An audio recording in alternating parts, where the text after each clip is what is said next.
跟你做不是好咯。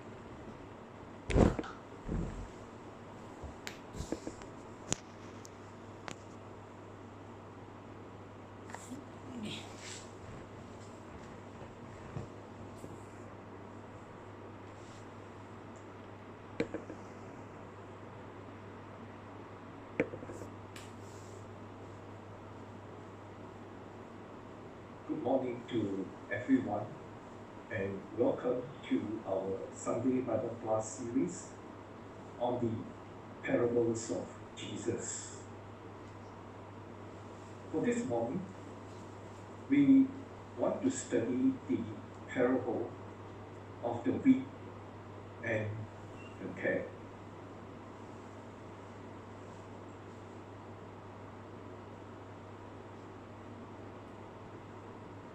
This parable is recorded only by Matthew in chapter 13, when Jesus spoke from verse 24 to 30 and gave his interpretation from verse 36, when he was requested by his disciples.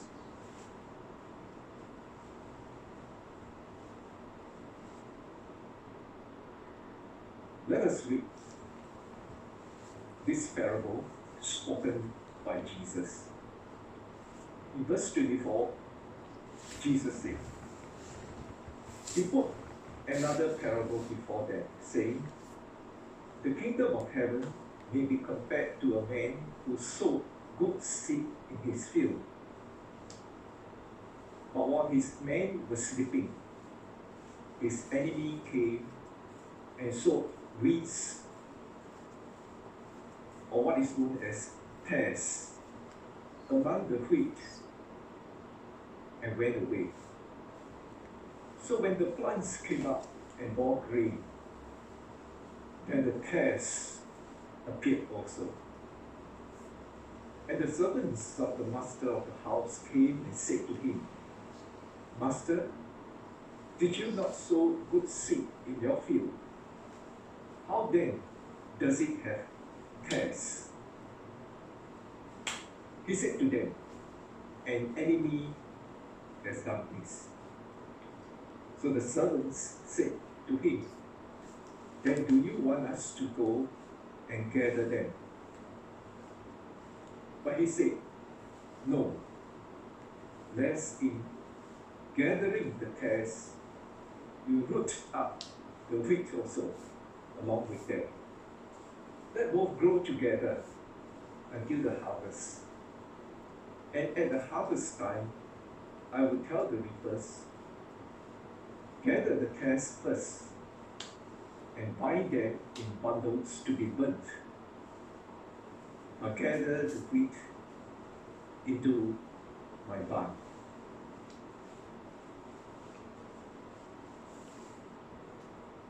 Verse 36, continuing, then he left the crowds and went into the house. And Jesus' disciples came to him, saying, explain to us the parable of the tares of the field. Jesus answered, the one who sows the good seed is the Son of Man. The field is the world, and the good seed is the sons of the kingdom. The tares are the sons of the evil one, and the enemy who sowed them is the devil. The harvest is the end of the age, and the reapers are angels. Just as the tares are gathered and burnt with fire, so will it be at the end of the age. The Son of Man will send his angels, and they will gather out of his kingdom all causes of sin and all lawbreakers, and throw them into the fiery furnace. In that place there will be weeping and gnashing of teeth. Then the righteous will shine like the sun in the kingdom of their Father. He who has ears, let him hear.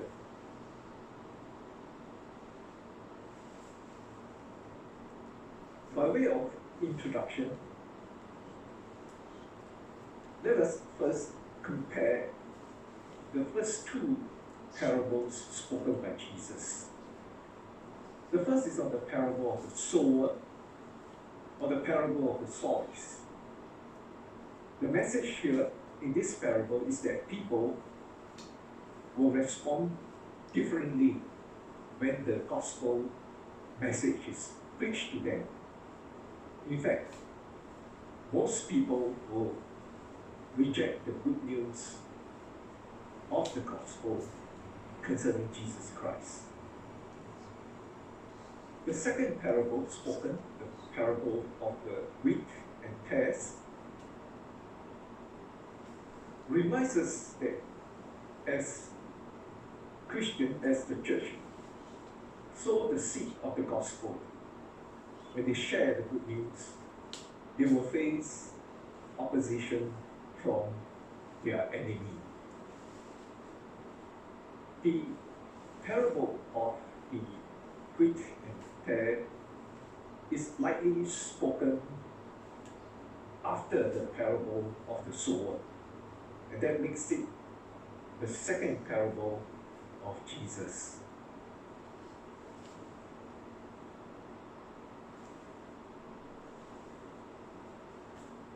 In this parable,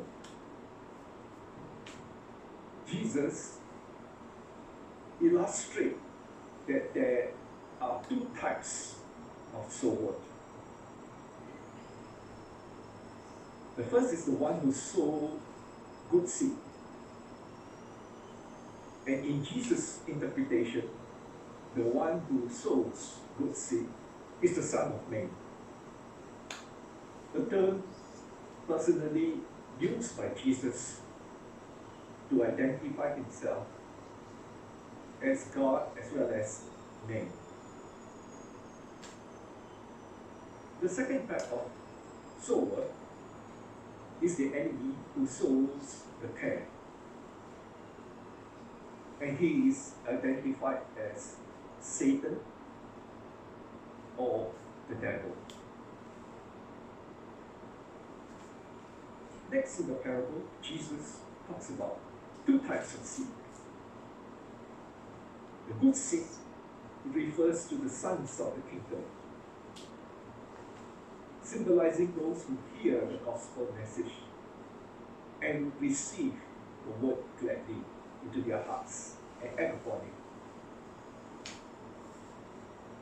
The second type of seed are the tares, referring to the sons of the evil one who practices sin and lawlessness.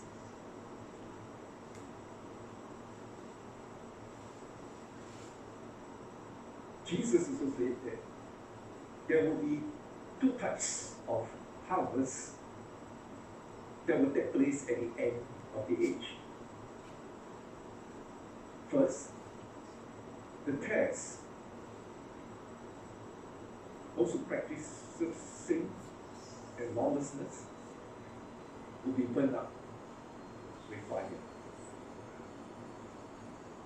And the second type of harvest refers to the wheat. And Jesus says that it will shine forth like the sun in the kingdom of God. Jesus also added that the harvest will take place at the end of the age, when Jesus comes again. In Matthew chapter 25, verses 31 to 32, Jesus said that when the Son of Man shall come again, and sit on his throne of glory. He will then separate the sheep, representing those who belong to him, from the goats, those that belong to the evil one. Those who carry out this separation at the end of the age, when Christ comes again, will be the angels in 2 Thessalonians chapter 1, verses 7 to 9. Paul tells us that when Christ comes again, he will come with his angels to carry out the harvesting, the separation between the good and the evil.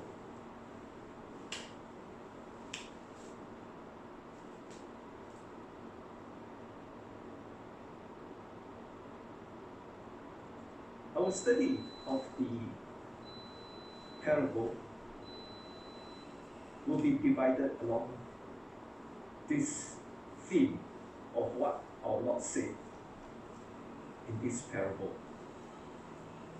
There are three things that Jesus said in this parable, and we will structure the study of this parable and the application of the lesson from the three things that Jesus said in this parable. The first thing that we want to notice is that Jesus said that an enemy has done this. An enemy has deliberately sowed the tares among the wheat. Second, Jesus also said, let them grow together. Let the wheat and the tares grow together for now. And the third point, they are to grow together for now until the harvest time, where the actual separation will be carried out.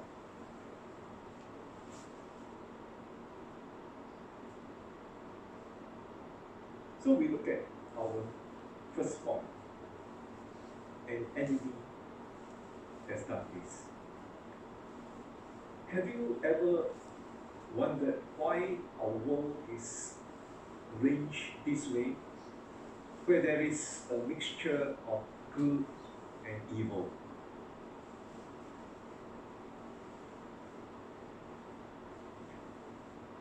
Our world today is a mixture of good and evil because in this parable Jesus says that there is an enemy among us. In 1 Peter chapter 5 verse 8, Peter tells us that Satan, the devil, is our enemy, our adversary. And he goes about as a roaring lion, seeking someone to devour. In the parable, in verse 25, Jesus said that a man sowed good seed in his field, and while his man slept, his enemy came along and sowed the tares among the wheat and went his way. So that when the tares sprung up, the servants were surprised.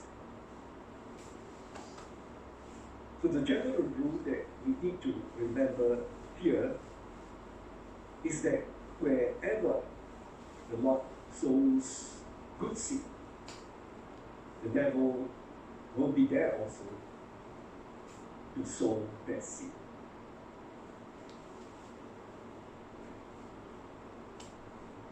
The Greek words used means that the devil sowed the tares not just on top of the good seed, but also among the good seed.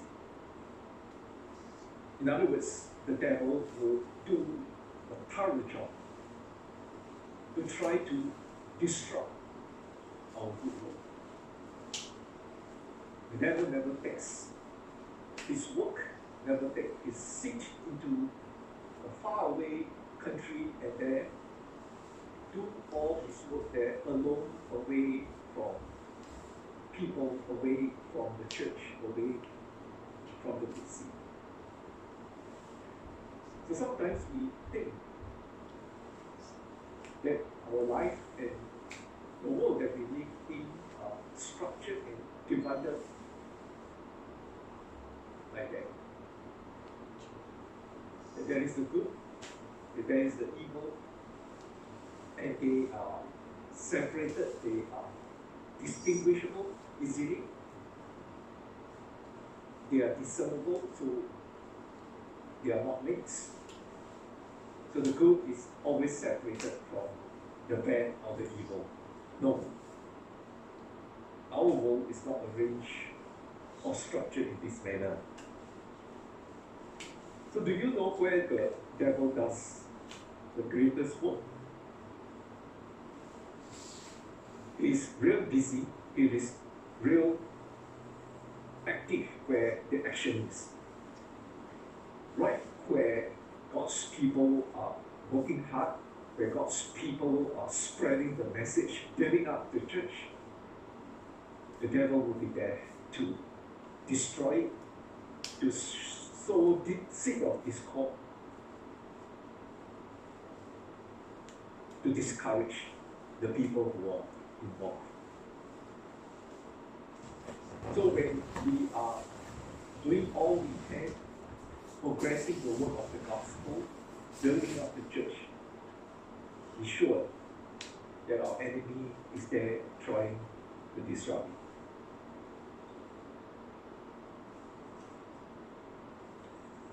Not only is the devil actively disrupting our good works, he also does it at night.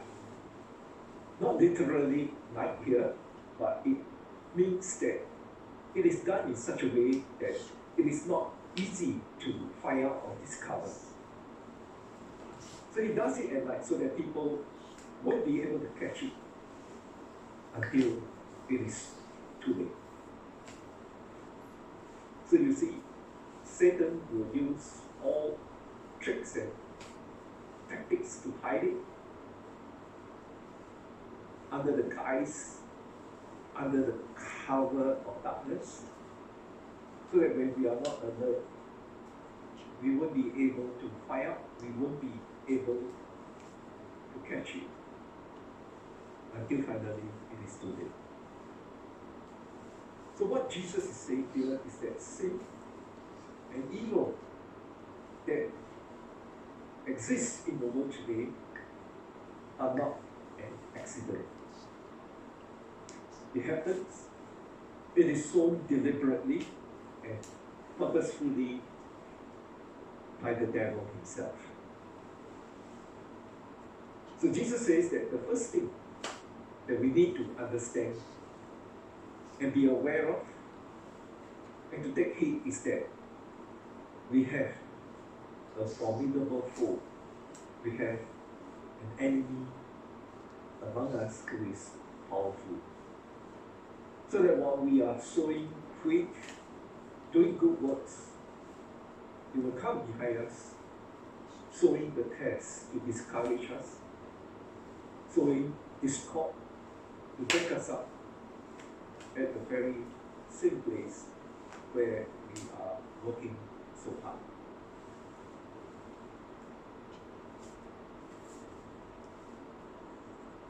You may wonder why didn't the workmen notice the growth of the tares earlier?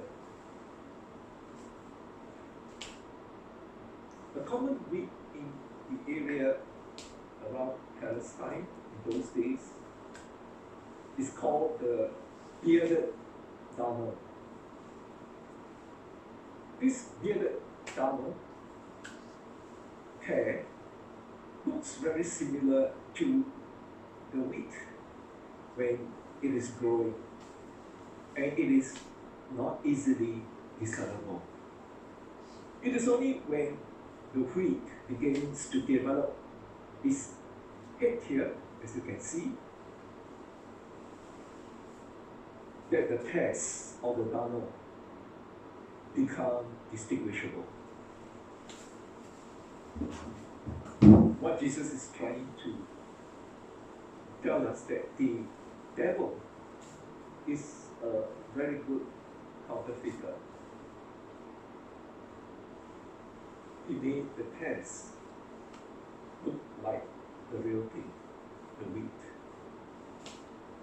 But Jesus also reminds us in Matthew chapter 7, verses 16 to 20, that by their fruits you would know them. For us who are human, we are not able to read into the motives and the hearts of men. So when we make judgments, sometimes we make judgment based on external appearance. But Jesus tells us that over time, the good and the evil may be distinguishable, and that is by their fruits. If it is sin, the fruits here refers to by their conduct, by their action. You might be able to distinguish over time the good from the evil. But oftentimes we make mistakes, and it is so difficult for us to take this role to judge who are the righteous and who are the unrighteous.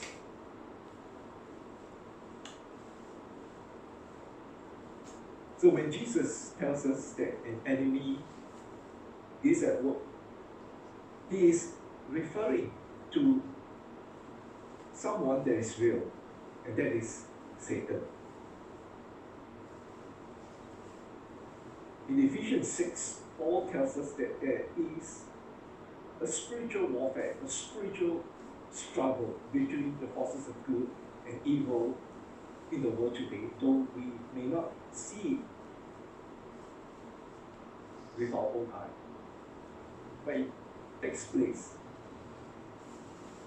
And this struggle is in the moral and the spiritual realm.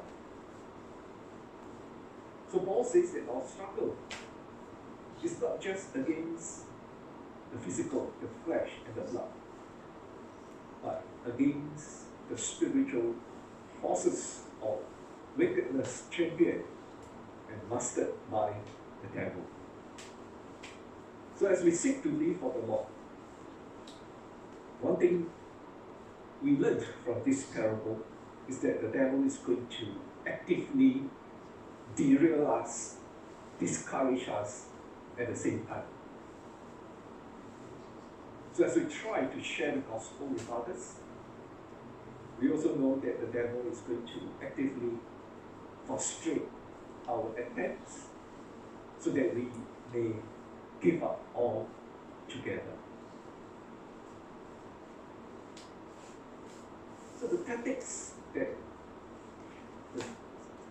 the devil used or Satan used is counterfeiting. And this is mentioned by Paul in 2 Corinthians chapter 11, verse 14, where Satan himself fashioned himself as an angel of light. So to counterfeit means to pretend, to make it as if it is real, though it is not. So today we have false Christ, false prophets, false teaching, false miracles, false ministers. These are the work of Satan, whose chief tactics is to counterfeit, so as to confuse, so as to mix the real with the fake, so that they are not distinguishable.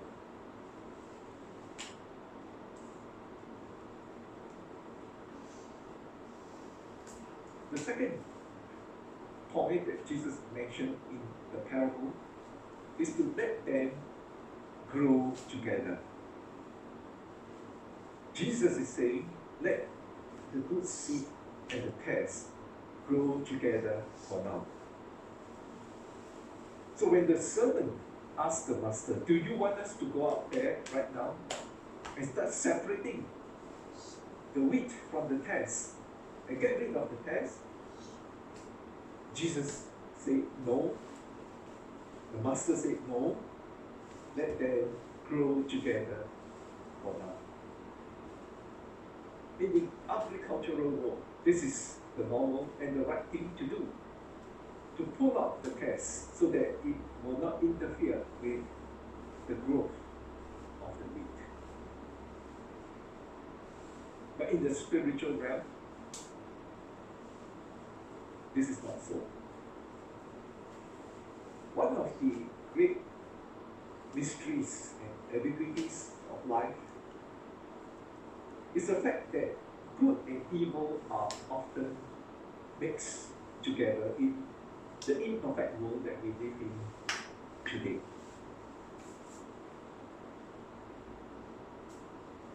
So that in the same field, in the world, there are good people, there are also evil people.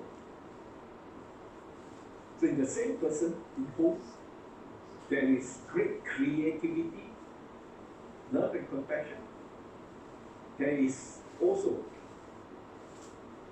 hatred, destruction. The same fire that warms can also burn. The same water that quench can also drown. So the way our world is organized and the way God permits it or allows it for now is that good and evil are somehow mixed and inseparably bound together. And as human beings, we don't have that ability to be able to recognize and separate them for now.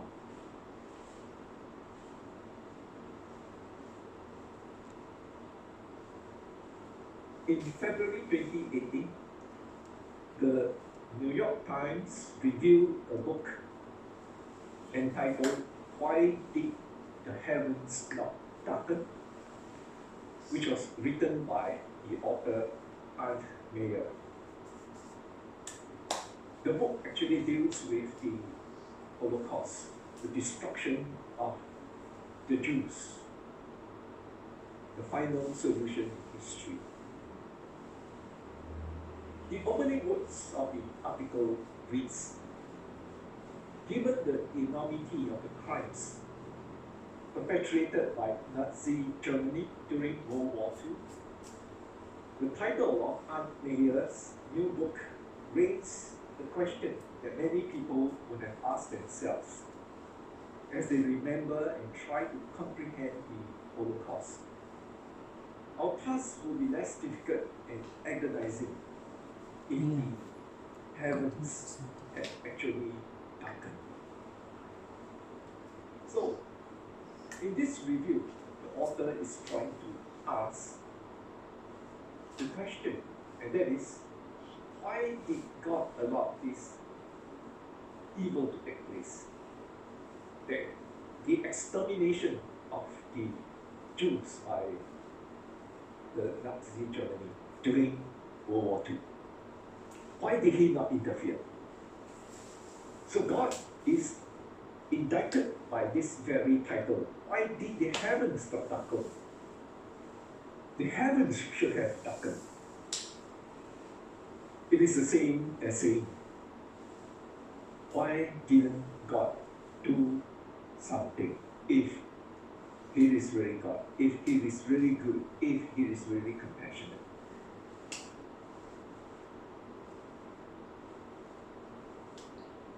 So therefore the author is saying that the answer and the explanation of what really happened in the Holocaust is not to be found in God. God is not the answer because He did not do anything. And He allows this to happen. So we must look elsewhere for the answer.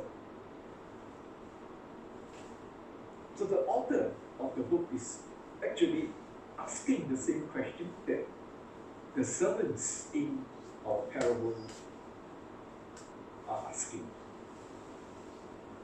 They came to the master, Lord, where do all these tares come from? Where are there evil in the world? Who has done this evil deed? I think it is interesting that when they ask the Lord to explain the parable to them, they say, Lord, what is the parable of the tares? Can you enlighten us? Can you help us understand what the tare here is all about? So what stuck in their mind was give us an explanation of where these tares come from and who sowed them.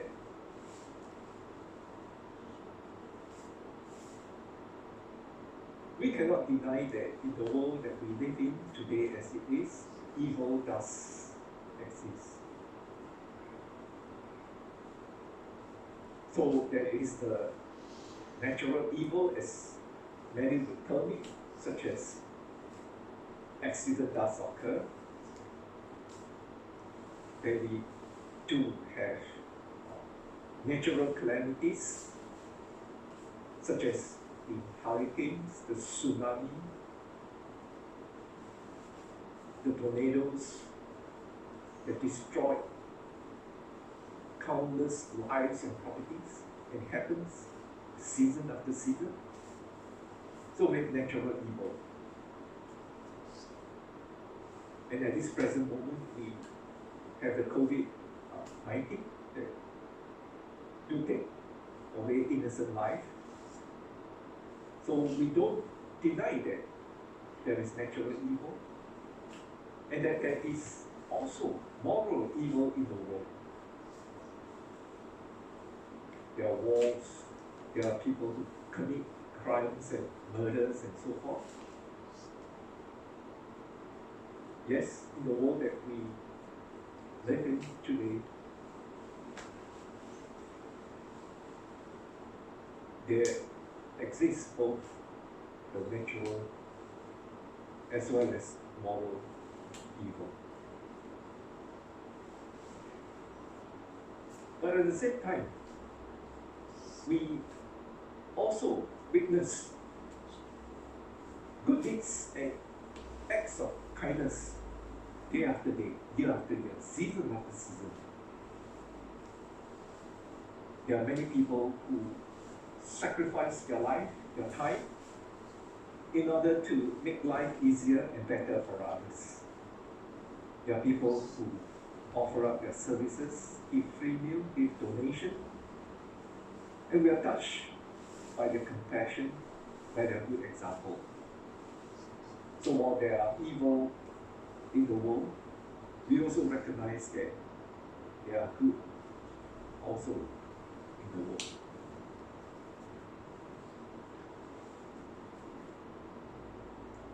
So the fact of the matter is that in the world that we live in, there is good, there is evil.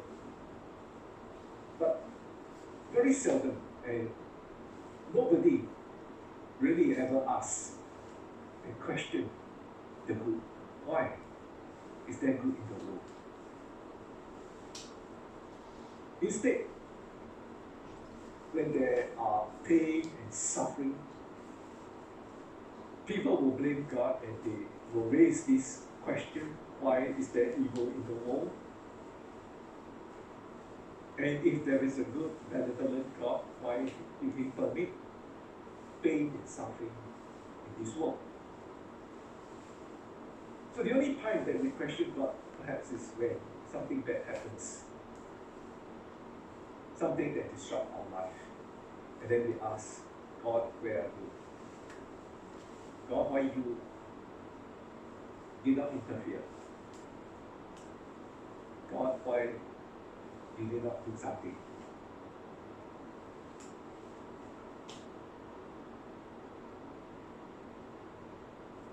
The third point that we are moving into, Jesus says, let it be until the harvest. In the parable, the master is not at all worried about the growth of the tares together with the wheat. He says, let them grow together until the harvest time comes. Yes, his servants were anxious. They were worried. But the master knows what he is doing. He's concerned. But he is not worried because he knows that there is a harvest coming. Here the harvest refers to the judgment day. Jesus is telling us, let the good and the evil, let it be now. Let it be for now. Because there will come a day when judgment will begin. In Hebrews 9:27, the author tells us that it is appointed unto man once to die, but after this comes the judgment. So Jesus is saying that the judgment will come and the true separation will take place. God is still in control, God is sovereign. The world is still his field, it is God's field. And he is firmly in control and he has a plan. And he knows what he is doing. He is not at all worried when he is concerned. The reason why the master said,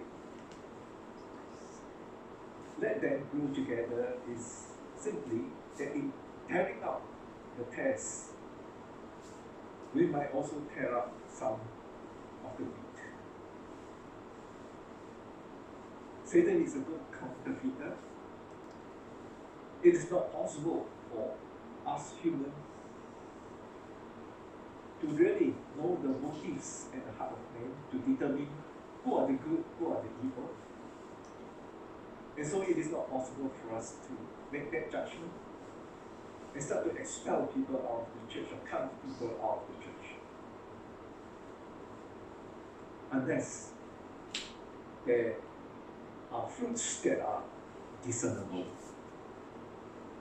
This is because Satan is able to produce people who look very much like the real thing. In other words, counterfeit is pretending to be something that is not. So Satan's tactic is to plant those in the world who look enough like the real thing, but they are not, in order to confuse, in order to discourage, in order to lead people astray.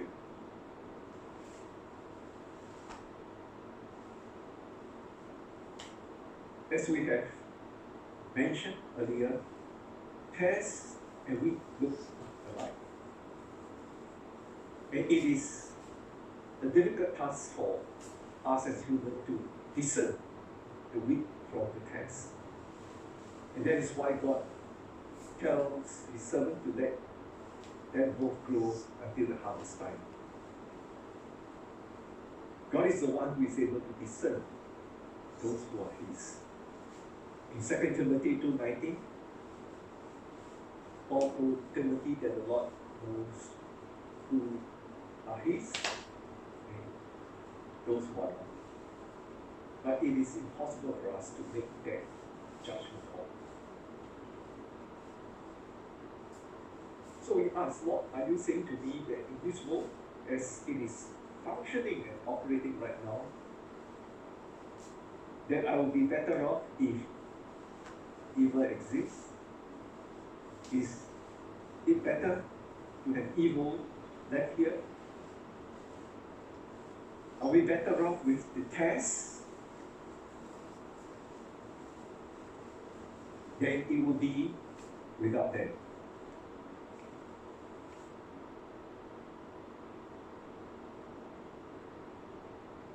We might not be able to fully comprehend and explain why God would allow both evil and good to coexist in the world that we live in right now. But if God permits it, then by faith we trust Him that it must be good for us. That this arrangement would be best for us. There are 3 points that I would like to share and make. One, that God permits evil and suffering to exist or coexist because He created man as a free moral being. So that we may be able to exercise choices that we make, to choose to obey or not to obey. We are not robots. We are created with intelligence, with a will to choose to do the right thing and to honor God. Second, there is the value of pain and suffering. Often pain and suffering helps to mold us, shape us to be better people. It is through the crucible of fire that we emerge stronger and better and fitter for heaven. And third, that there is pain, there is evil, there is suffering, is but reminders that this world is not our permanent home. That we are just pilgrims passing through. That we are looking forward to the eternal city whose builder is God.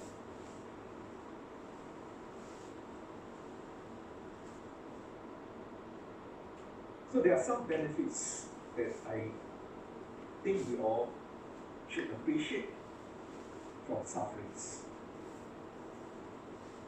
First, God allows pain and suffering to discipline those whom He loves.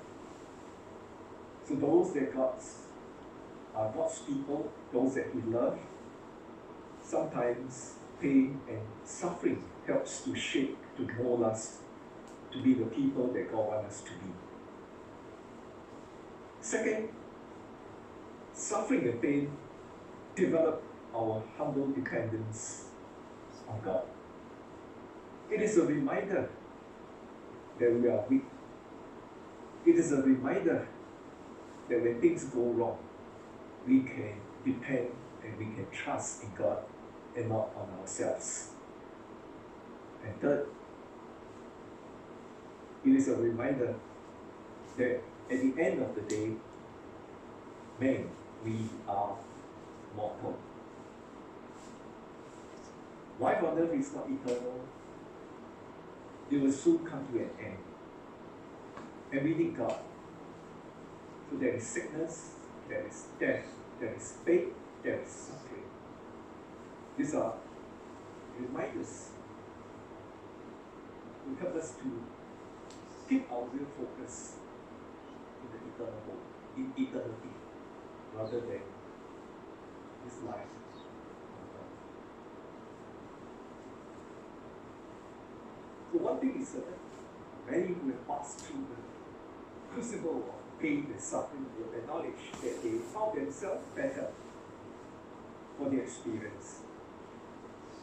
It may be bitter, it may be difficult, it may be painful, but at the end of the day, it is worth all. Robert Browning Hamilton has this to say: I walked a mile with pleasure. She chatted all the way, but left me none the wiser for all she had to say. I walked a mile with sorrow, and he never a word said. She, but all the things I learned from her, when sorrow walked with me. So we know that we all, as humans, would want a life that is free from pain, free from worries, free from suffering. In short, we all want and like the mountaintop experience. But life on earth is arranged in such a way that there are the lows, there are the valleys. So there are times when we are at the mountaintop, but there will also be times when we are down in the valley.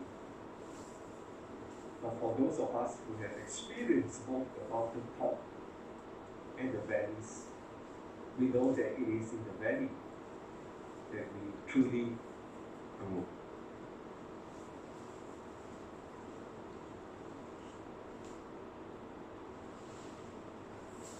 I may not have all the reason to explain why God allows evil to exist.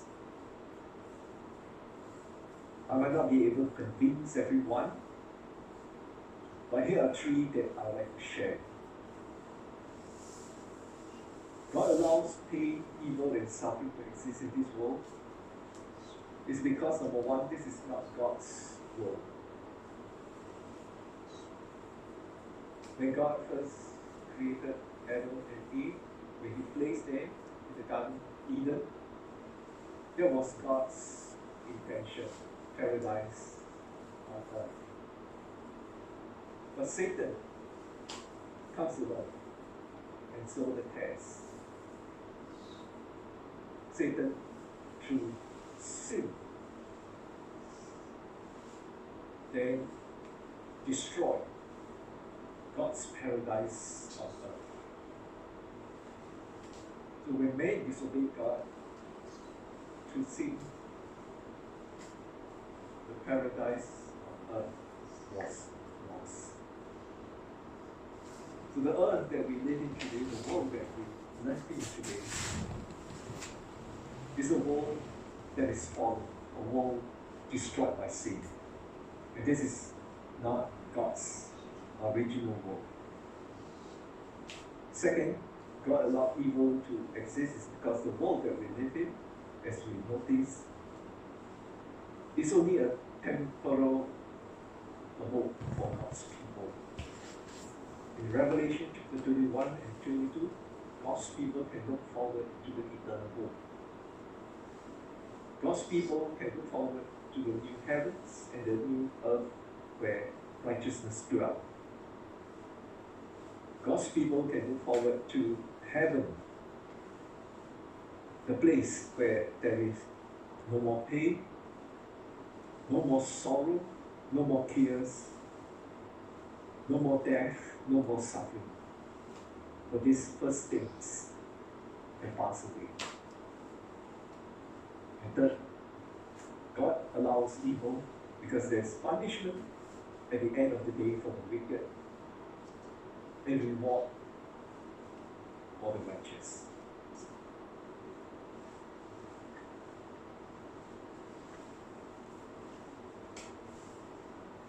Before we end this study of this parable of the wheat and tares, I would like to draw some lesson to share with you.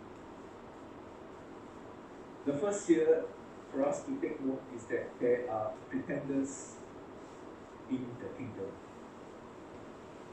So in the kingdom of God, we do have people who are not genuine, who may counterfeit. In Matthew chapter 7, verse 21 and 20, from verse 21 to 23, Jesus says that not all who calls me Lord, Lord will enter into the kingdom of heaven.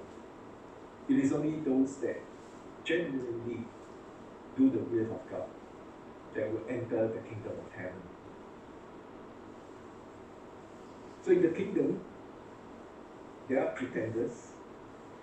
The difference between true and false believers are not always obvious. From the human standpoint, we are not able to judge.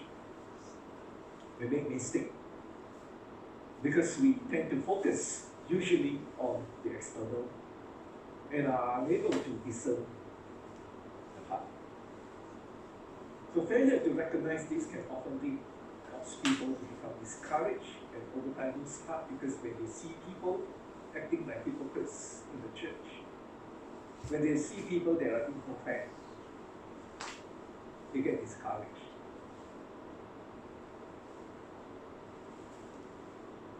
Third,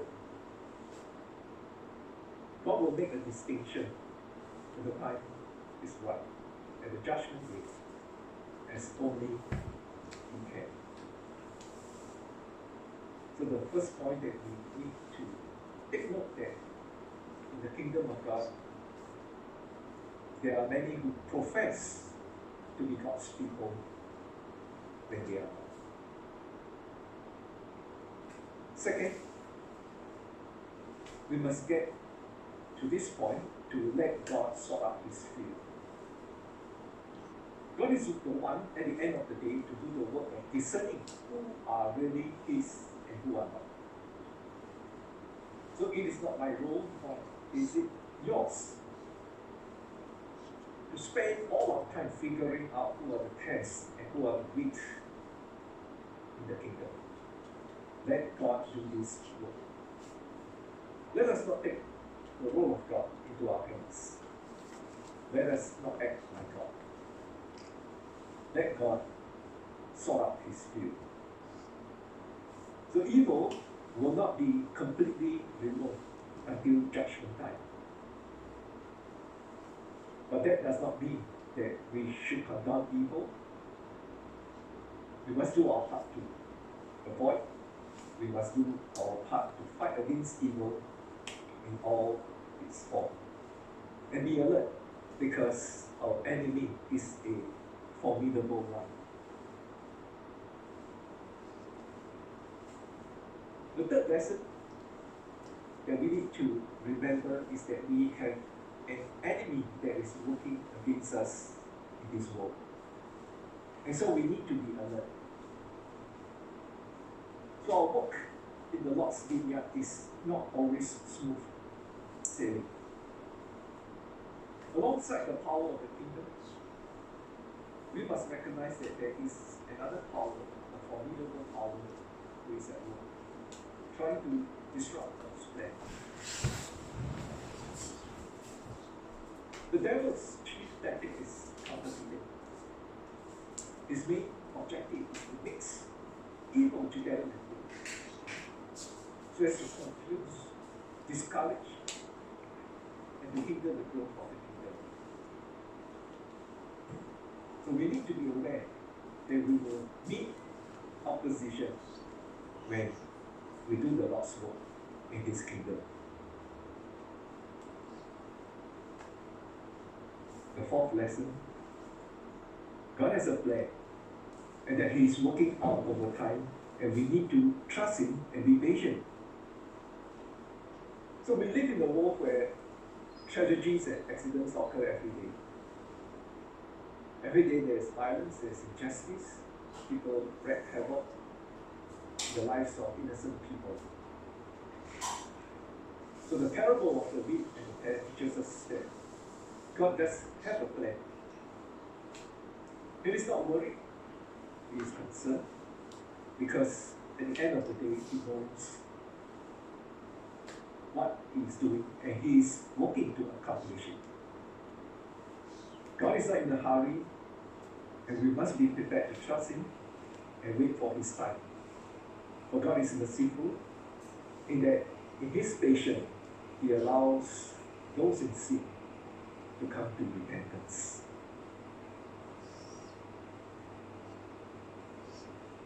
And the final lesson is that we learn from this parable that there is a day of reckoning for evildoers.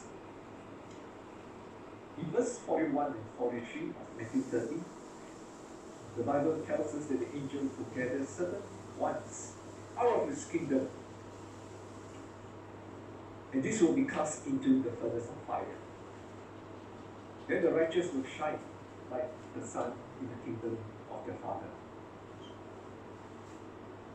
The righteous will be glorified.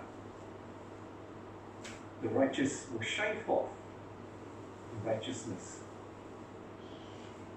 when Christ comes again. So there is an eternal punishment in hell for the wicked and the unbelievers. Revelation 21 verse 8, the Bible tells us that there is a place reserved for them in eternal punishment. The righteous will shine when pretenders are eliminated, and the tares are bundled up and destroyed. Then the righteous will be glorified and they will shine forth.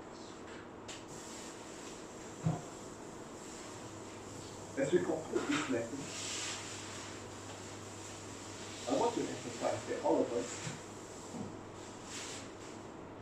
must have this resolve in our hearts that I don't want to be a tare. In this parable, a tare is someone who causes others to stumble, someone who is a counterfeit, who impersonates the real thing. So we know that the world is full of good intention, not short of those who carry truth to show themselves the real thing. Good intention is not good enough. You must carry out those good intentions to show the real thing. And in this case, the real thing is a genuine Christian planted by God in his field.